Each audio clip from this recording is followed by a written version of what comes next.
Assalamualaikum warahmatullahi wabarakatuh. Para pemirsa rahimakumullah, ada gejala memprihatinkan, perilaku menyesakkan di kalangan masyarakat atau di sebagian kalangan masyarakat. Ada seorang tokoh atau kiai atau ulama dipuja-puja, dipuji-puji, disanjung-sanjung, dihormati. Tapi ketika menampakkan pilihannya pada pilihan yang berbeda, lalu difitnah, dicela, dijatuhkan. Tentu saya sebagai bagian dari kaum muslimin tidak ridho dengan model seperti itu. Janganlah kita ini menjadi orang yang hanya punya kepentingan sesaat, mengorbankan kepentingan yang jauh lebih besar. Memfitnah ulama, memojokkan ulama, mencaci, mencela ulama, jelas dosa. Wong bukan ulama aja dosa, ini fitnah. Orang semula didekati supaya mendukung, ketika tidak mendukung lalu dikatakan selingkuh. Apa tidak takut dosa? Apa memang sudah kebal dosa? Fitnah itu lebih kejam dari pembunuhan. Hukumannya juga sangat berat. Dan Allah SWT pasti tidak ridho pada orang yang berperilaku penebar fitnah. Jadi dukung ya dukung, silahkan. Tapi jika ada seseorang yang dukung lain, ya kita hormati. Jangan kita caci.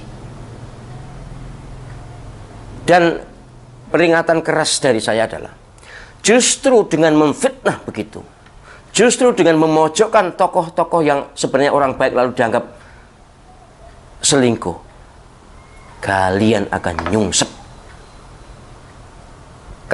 Kalian akan dihinakan oleh Allah Subhanahu wa Ta'ala, kecuali kalian bertobat. Saya juga punya harapan kepada para tokoh. Jangan beri contoh umat ini contoh yang buruk. Kalau panjenengan punya pilihan, nyatakan jika mau atau sembunyikan jika perlu.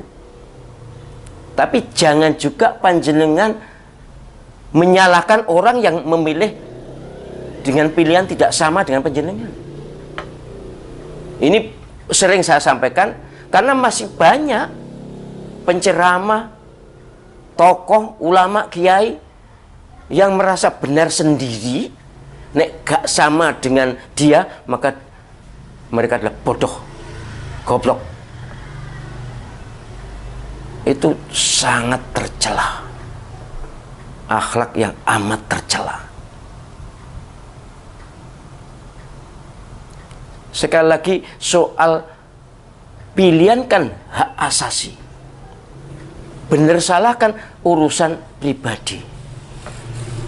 Ajak-ajak, silakan ajak-ajak, tapi tidak usah mencela yang lain, tidak usah mencaci yang berbeda. Itu menyakitkan. Di samping menyakitkan, sadarilah bahwa apalagi kalau kalian sebagai tokoh, sebagai ulama, sebagai kiai, Allah SWT pasti tidak ridho dengan perilaku itu. Rasulullah SAW bersabda, innama bu'ithu liutammima makarimal akhlaq. Ada hadis lain, liutammima husnal akhlaq, sholihal akhlaq. Banyak riwayat, tapi intinya misi, salah satu misi risalah Nabi SAW selain tauhid adalah akhlakul karimah. Dan Nabi SAW adalah contoh prototipe, wa innaka la'ala khuluqin azim. Nabi adalah berakhlak sangat azim, sangat agung.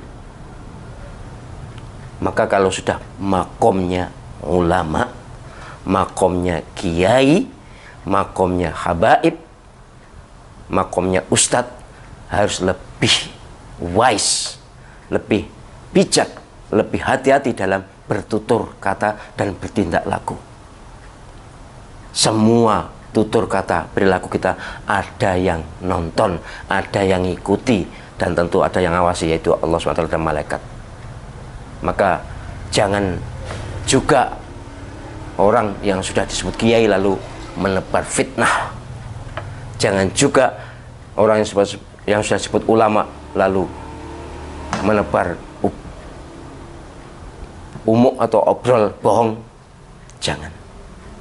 Itu hanya menjatuhkan diri sendiri dan juga berisiko menyakiti orang lain.